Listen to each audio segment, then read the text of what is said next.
Call of Duty series is going through some strange times right now. On one hand, each new game becomes a sales hit and brings the studio tons of profit. On the other hand, these new games are getting bombed by critics all over the world. What could explain such a phenomenon? How did the once great arcade shooter series with the highest scores from almost every gamer end up in such a situation? The answer to these and many other questions will be our topic today. You're on Drigmatic.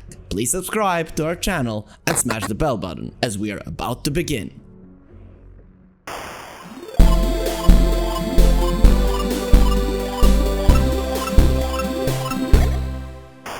For many, the first Call of Duty was like a door into the world of arcade shooters, and that is hardly surprising. Infinity Ward, which was in charge of the game's development, pulled out all the stops to make their first creation a true hit. Good graphics, enabled by slightly modified engine ID Tech 3, owned by ID Software, a wide selection of weapons which made it a pleasure to deal with the enemies, thrilling story missions that took the player from one battlefield to another. The main feature that distinguished Call of Duty from a then famous franchise, Medal of Honor, was the ability to play not only as an American soldier. Throughout the story, the player also had to take on the role of a British sergeant and participate in sabotage operations with Captain Price. Yes indeed, the renowned door smasher has been in the series since the very first game. However, it is unclear whether it's a dynasty of Captain Price or just a hereditary vampire who doesn't age. We have plenty of theories, but no official information unfortunately. The game also had multiplayer to test your skills with real players in a classic deathmatch. For the good or for the bad, I was unable to enjoy the multiplayer mode because back in the day, my Hicktown had no internet. Anyway, the game sold well and gamers welcomed the project by giving 8.5 out of 10. This paved the way for the further development of the series, so in 2005, only 2 years later, a sequel was released. Now falls to thousands of raw recruits who must hold out against the well-trained German forces in the freezing cold of the Russian winter.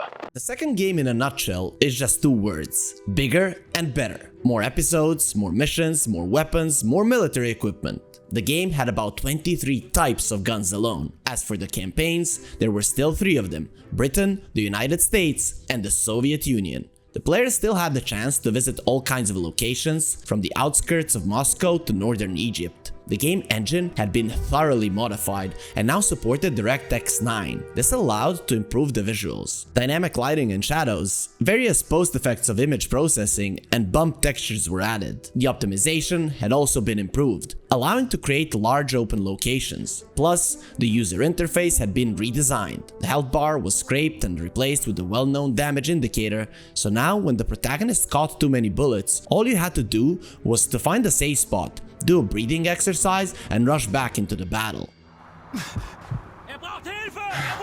The sequel did not offer any unique features, either in single player or multiplayer. However, both critics and players praised the project with a score of 8.5 out of 10. Moreover, the game became a bestseller at the launch of Xbox 360 and sold 250,000 copies in the first week. Skipping the third game, we now move on to probably the most beloved game of the vast majority of gamers. Modern Warfare was a true revelation even for me. The reality of a modern war was shown quite convincingly. Almost everything in the game was implemented at the highest level. The modified game engine produced excellent graphics, HDR technology was introduced, which allowed to improve the lightworks, blur, and reflections. Weapon behavior was also fixed, and shooting an enemy was now even more enjoyable, while the arsenal of 27 modern guns was able to add a certain shade of creativity to the military conflict. Despite the fact that the shooter component was not subjected to drastic changes, the gameplay still felt fresh, all thanks to the stunning staging and cinematics of the game, which confidently held the bar of a costly blockbuster. Of course, the game remained a corridor shooter, but that was the beauty of it. It was the fact that the game followed the trick tack that made it easier for the developers to surprise the player with yet another well-staged scene packed with great action centered around the player himself. The gameplay, the staging, the graphics, everything here is clear, but there was another crucial aspect which for some reason is now considered unimportant for a shooter. The story. The story sets the tone for the entire game from the very first minute. First, we are greeted at the drill by our old friend Captain Price, who says the phrase, Right. What the hell kind of name is Soap, eh? Then bang, we're already fleeing in a sinking ship by helicopter. A moment later, we find ourselves in the Middle East in the shoes of a former president who is about to be executed. In conclusion, the plot here, as well as the missions themselves, will allow a few people to stay indifferent. They are all realized on the highest level. Just the Pripyat mission probably found its place in the hearts of millions of fans. Multiplayer was also reworked so thoroughly that to this very day it acts as the foundation for all multiplayer modes of the new games of the series. Besides the classic deathmatch, it now had team deathmatch, capture the flag, cyber attack, and the well-known search and destroy. Needless to say, critics and players were delighted with the game. Infinity Ward decided to take the risk and divert from the World War II setting in favor of modern conflicts, and they were right. 8.5 out of 10 and a total of almost 16 million sold copies speak volumes. Just a year later, in 2008, a new game called World at War is released. This time, the game was developed not by Infinity Ward, but by the guys from Treyarch, who decided that the topic of World War II have not been yet depleted. This time, we are redeployed to the Pacific Front to fight against the Japanese Empire. Therefore, the shores of Normandy that many have already grown tired of are replaced by a wild jungle infested with Japanese soldiers. I remember from my own experience that such perspective on the events of World War II was new to me and certainly refreshed my perception of the game. But in addition to the American campaign, the game also featured the Soviet one. In it, naturally, the action takes place mostly on the Eastern Front, with the final mission being the capture of the Reichstag. On a larger scale, World at War is certainly inferior to its predecessor in many aspects. The directing was not on the MW level, but the rest of the game was very decent. The combat dynamic felt good, the cutscenes with brutal violence were still there, and the story, as odd as it may sound, was better executed with the Soviet side. The game was received rather warmly, 7.6 points out of 10. Many criticized the decision to revert to the World War II setting, but as time has shown, the guys from Treyarch proved that their decision was the right one. Total sales of almost 16 million copies confirms this.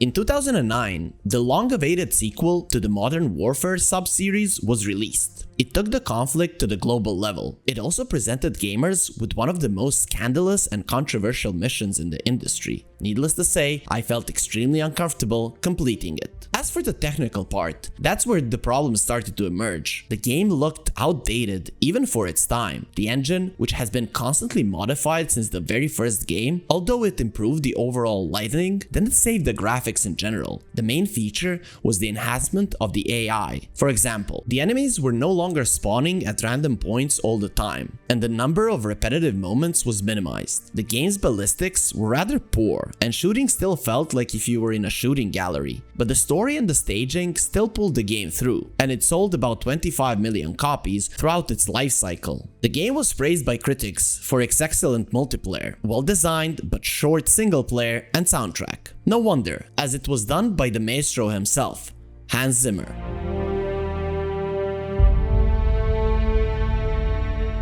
Gamers were divided in two camps, however. Some still praised the sequel, honoring both the single-player campaign and the multiplayer. The others, on the contrary, were disgusted. I personally belong more to the first camp, because the sequel, despite its shortcomings, gave me a whole storm of emotions. But if we look at dry facts, or rather numbers, PC users have rated the game at 4.5 out of 10.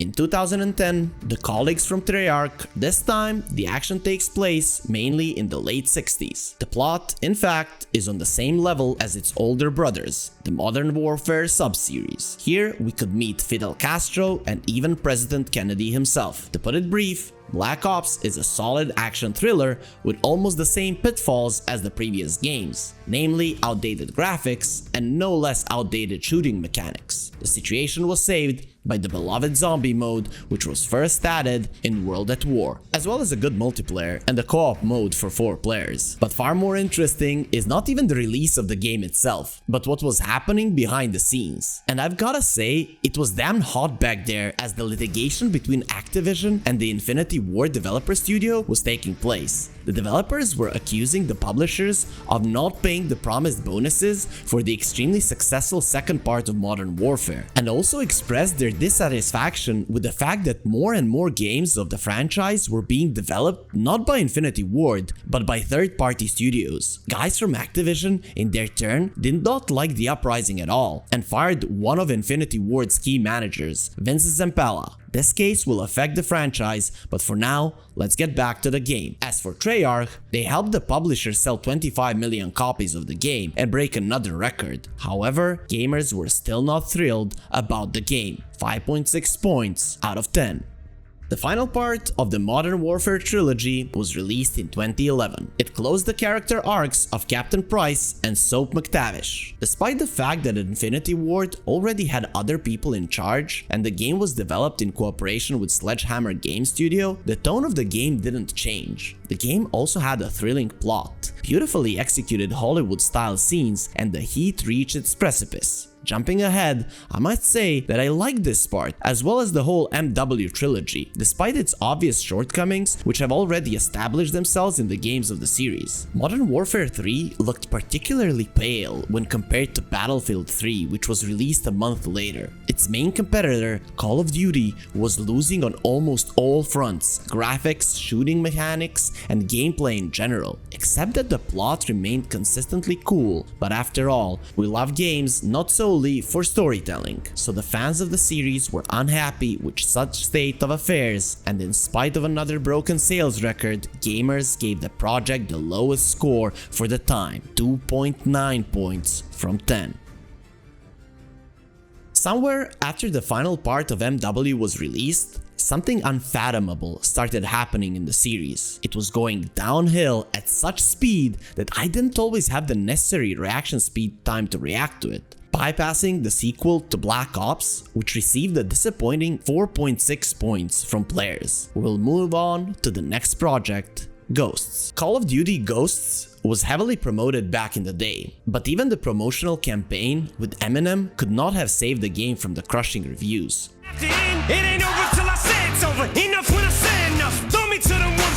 Why so? Let's look into it. Still, mediocre visuals, and already outdated gameplay mechanics, and even the plot took a tumble this time. Post-apocalyptic setting was new to the series, but its potential was not unlocked by even 10%.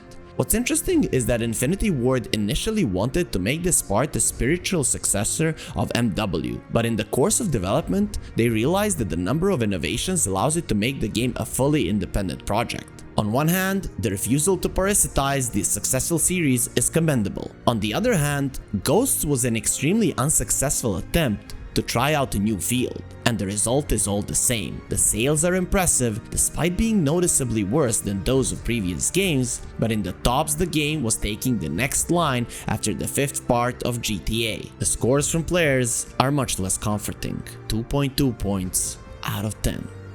In 2014, Advanced Warfare was released, developed by Sledgehammer Games. Just so you understand how bad it was, the game was remembered by the whole world for only two things: charismatic Kevin Spacey, Well, I like to get things done, so no. And the funeral meme. To be honest, the game itself deserved press F to pay respect more than the protagonist's deceased comrade. The game's main distinctive feature was the setting of a relatively near future where advanced military technology has allowed private companies to become extremely influential on the planet. The story still wasn't reaching for the stars, while the futuristic setting allowed to diversify the gameplay with exotic guns and exoskeletons. With the release of this game, I realized that Activision chose futurism as the series' line of development, and for me, a fan of more down-to-earth MW-style stories, unmitigable disaster. The title's sales dropped by 27% compared to the previous game, and the players gave the game a modest 4.7 out of 10 points.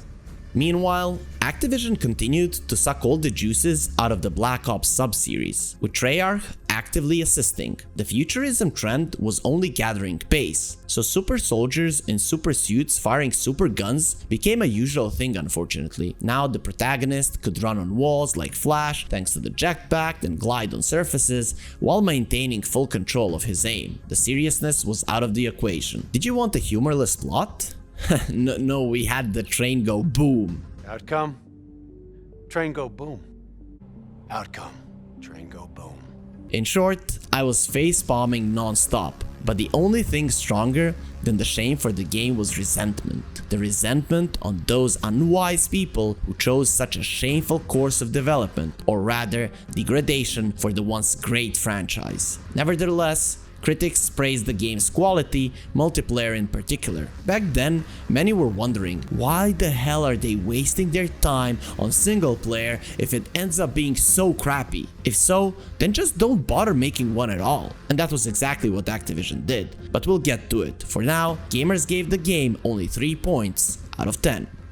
After the obvious failure of Infinite Warfare, which even Jon Snow was unable to save, apparently the studios realized everybody is effed up with futurism. So they decided to go back to the roots, to the World War II. Did it save the series? No. It seems someone forgot to tell the developers from Sledgehammer Games that if they change only the decorations and leave all the old mechanics untouched, the game won't become any fresher. It feels raw, the plot is flat. Although it would seem, how many strings could you touch in one soul using the World War II setting? But no, even here we have a D grade. An attempt to re-achieve Treyarch's success failed, as Treyarch at least managed to show us the familiar setting from a different angle, while Sledgehammer Games didn't offer players anything new, hence the crushing score of 3.8 out of 10. After realizing that even the World War II locations don't save the day, Bobby Kotick came to another conclusion. The problem is not so much in the decorations, but in the story mode as a whole, so he decided to cut it out entirely. As the saying goes, wise thoughts often haunted him, but he was faster. The new part of Black Ops was spared from the burden called single player. Now the only remaining mode was multiplayer, and at the time, the Battle Royale fever was already on the roll. Every single studio felt it was their solemn duty to add Battle Royale to their games. So the lads from Treyarch stepped up and on the sly made their own Battle Royale. As for the distinctive gameplay features, in this game it was decided to put aside the possibility of running on walls and automatic health regeneration. Instead, the player had to use a stimulator. In terms of visuals, the game looked much more presentable, but if the fans of online brawls were more or less satisfied, the rest of the community once again awarded the game with a score of 4 out of 10, complaining about the monotonousness and the fact that the series is stagnating. In my personal opinion, it was the 4th Black Ops that helped the studio to finally figure out the concept for future games. For the admirers of story mode, they will roll out a single player for 4 to 6 hours, while the main effort will go to multiplayer support to achieve maximum replayability. And in general, that's exactly how it turned out. If we forget about the dubious plot of the MW reboot, the game will actually turn out to be quite good. The graphics are finally as they should be in an extremely costly 2019 AAA shooter. Throughout the game, I generally enjoyed both Farah's beautifully drawn eyebrows and John Price's stunning mustache. The gameplay, despite the fact that the shooter mechanics haven't changed, feels completely new here, all thanks to the way the developers redesigned shooting. Weapons now really have recoil and each gun behaves differently. That's truly commendable. A praise of its own goes to multiplayer. Classic deathmatches, team deathmatches, and other modes are also made in keeping with the best traditions of the series. And with the revamped shooting, now all feels differently. That's why the new Modern Warfare has become a game of contrasts for me personally. It has as weak a story as it does a terrific gameplay component. And despite the remarkable sales of $600 million in first 3 days, gamers did not appreciate the parasitization of their favorite sub-series and gave the game a 2.5 out of 10.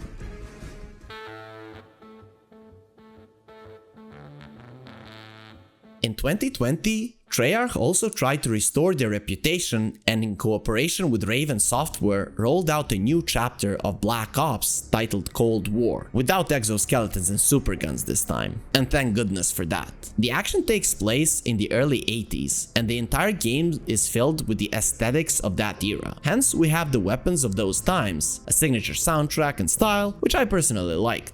In terms of gameplay, the game didn't offer anything new. It's just a decent shooter that throws you to Berlin, then to Turkey, to the USSR, or even Vietnam. The single-player campaign's distinctive features was several endings. They depended on the player's choice. In general, the story is okay, which cannot be said about the multiplayer, which simply fades into insignificance when compared to Modern Warfare, to an extent when the situation is not even saved by the zombie mode. The rest of the players around the world rated the game much harsher than I did and gave it 3 points out of 10.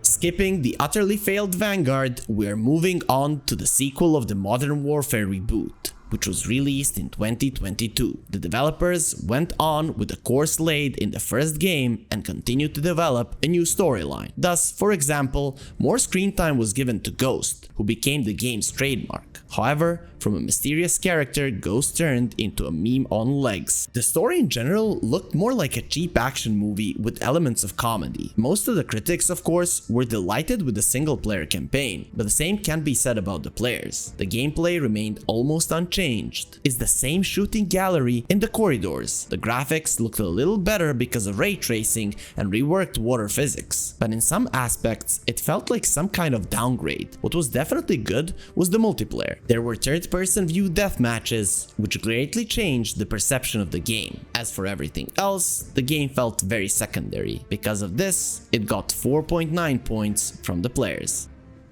So, what do we have in the end? Judging by the scores given by gamers, who are impossible to please, the franchise has been in a profound crisis for quite a while. It needs a breath of fresh air, some new ideas. Only a complete rejection of feeding on its past will help the Call of Duty series to regain its former glory. Thank you so much for watching. Be sure to subscribe to our channel, leave a like, and smash the bell button. Feel free to share with us in the comment section which game of the Call of Duty series last brought you pleasure. Stay tuned.